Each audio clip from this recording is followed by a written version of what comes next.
Are we in a quagmire? Giggity. What? Nothing. It's stupid. If we don't have a diplomatic path out, a political path that is strengthening our security goals in the region, then we are in a military quagmire. Then we are stuck. We can't leave, but we also can't stay in this situation where there's no solution.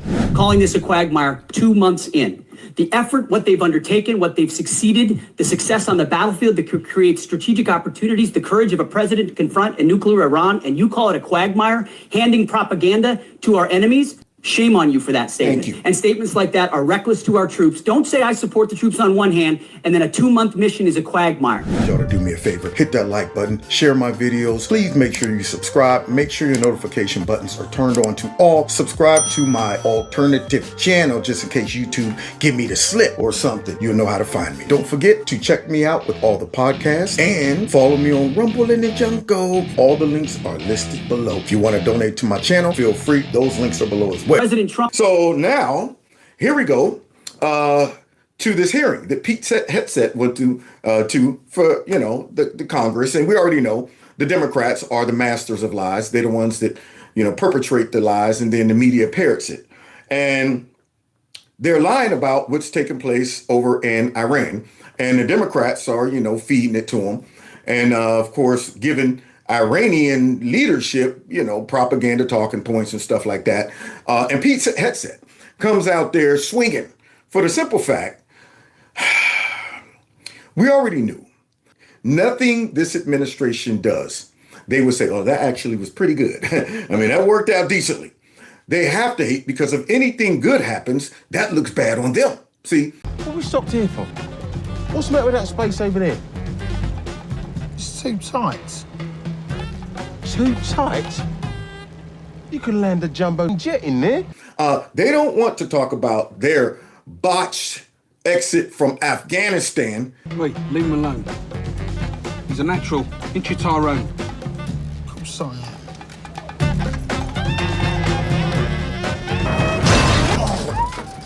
A natural idiot. Tyrone, what you done? Yeah, Tyrone. What have you done? I didn't see it there. It's a 4-ton truck, Tyrone. It was a funny angle. It's behind you, Tyrone. Whenever you reverse, things come from behind you. And they just kind of overlooked all of that stuff. And they don't want to talk about that. See, but they definitely want to talk about what's going on here with this war right here. And Pete Hegseth is unqualified and Trump doesn't know what he's doing. And we're basically losing. We're basically losing. Come pick us up. And Doug. Sharpish. They don't want to talk about that. And so Pete knew what he was walking into, but they didn't know what they were walking into.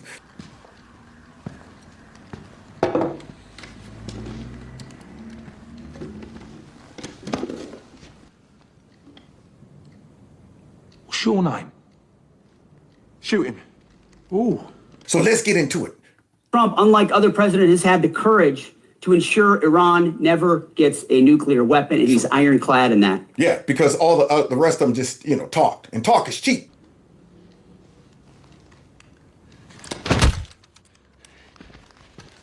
Let go of the gun.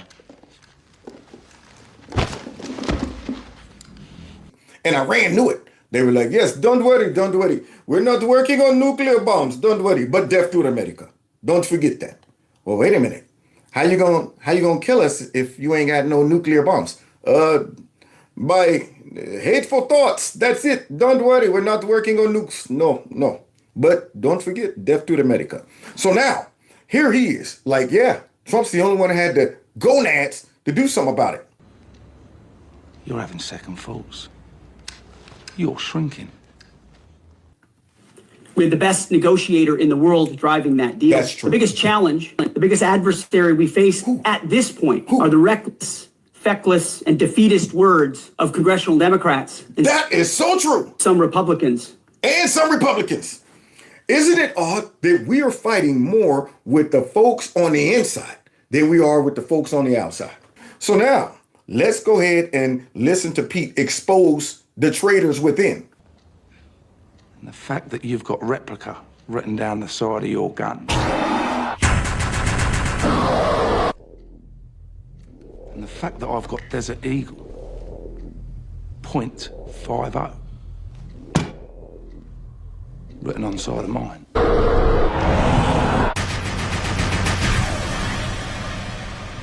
should precipitate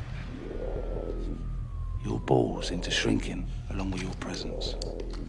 2 months in, I remind you, 2 months in to a conflict. Lest I remind you, and my generation understands how long we were in Iraq, how long we were in Afghanistan, how long we were in Vietnam. 2 months in on an existential fight for the safety of the American people, Iran cannot have a nuclear bomb. We are proud of this undertaking. I am proud that President Trump has had the courage to do it, and I look forward to sharing more about what our troops have accomplished. Now,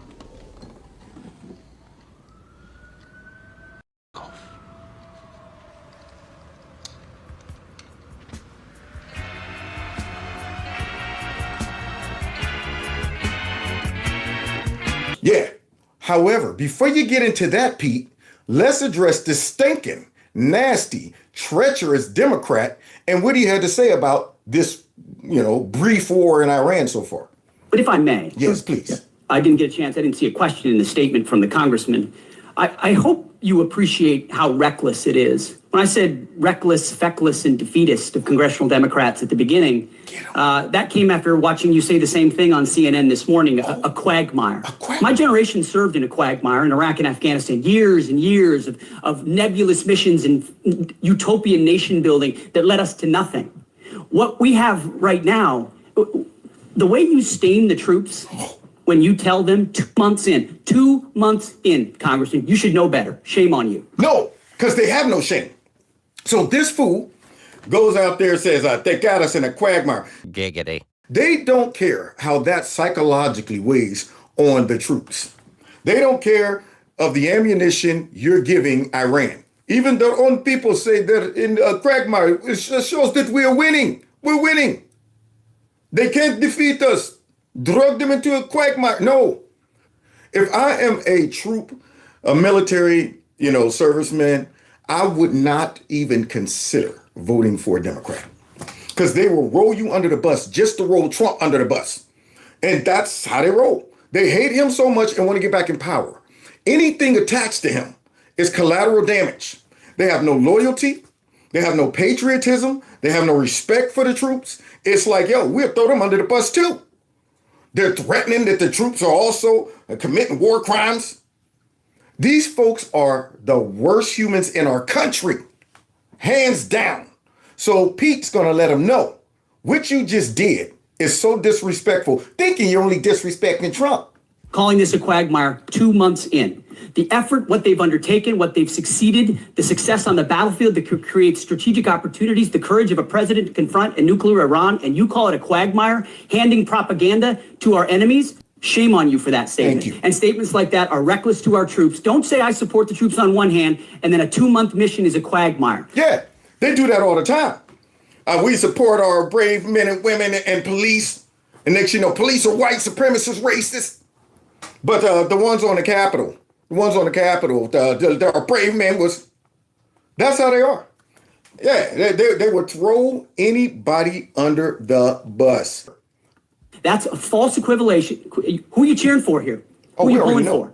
Our troops are doing incredible work. They've done incredible things for the entirety of this mission and achieved incredible battlefield successes. And you sit there and go on TV for your clickbait about quagmires. It undermines the mission. Your hatred for President Trump blinds you to the truth of the success of this mission and the historic stakes that the president is addressing, which the American people support. Iran's been at war with us for 47 years. You want to talk about a forever war? For 2 months, this president has stared them down. He's going to get a better deal than anyone ever has and ensure that Iran never had a nuclear weapon. Pete is giving him a verbal lashing. That's right. He is giving him a verbal. I wonder if that guy has any embarrassment or shame. Wonder if he's sitting up there as Pete Hegseth is calling all of this out, scrunching down in his chair. No, he probably looking like, I don't know who he talking to. He ain't talking to me. Shoot, you got some nerve. I know the American people support that mission, despite your loose talk and words like quagmire. Giggity. Giggity. You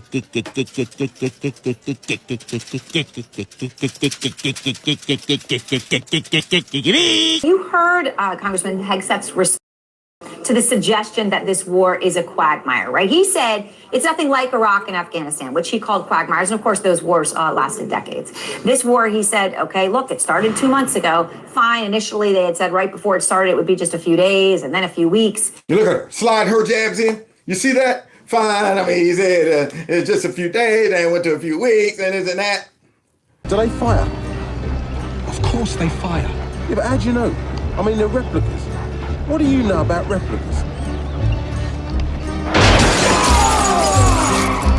What the are you doing, Solomon? Well, you wanted to know whether or not they work. I didn't mean try it in the castle. You But you actually served in Iraq. So do you see an equivalency here? Absolutely. I mean, this is another war of choice in the Middle East that we're in very grave danger of getting drawn into further because there's no exit plan. There's no way out. No exit plan. No way out.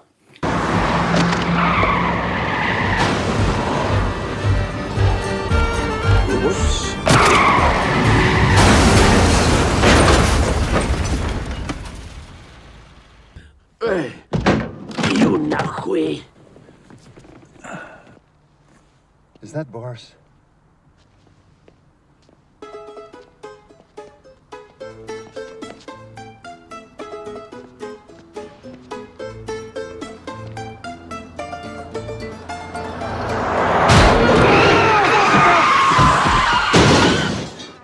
Oh, Tyrone, what have you done? I mean, we could just wipe out all of their, facilities and power structure and infrastructure. We could do that.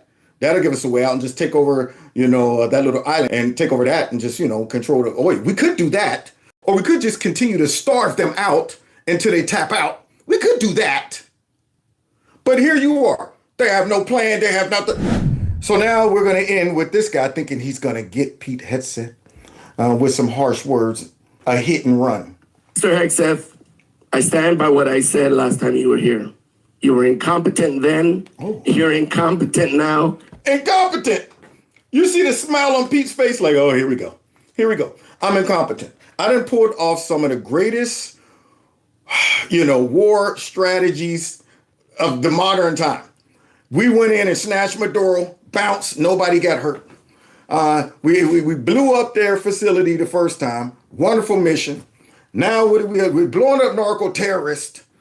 And we got Iran's back up against the wall and incompetent. Now, I wonder if Joe Biden was incompetent when he got some of our servicemen blown up over there because of that stupid exit. I wonder if he was incompetent. And you're the gift that keeps on giving when it comes to incompetence. With that, Mr. Chairman, I yield back. Gentleman yields back. Cheered on. Other than that, I'm doing great. Gentlemen, thank you. Other than that, I'm doing great. Thanks. Hit him with one on the way out, Pete.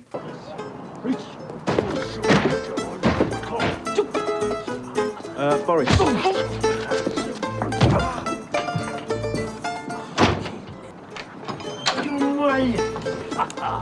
Stop, idiot.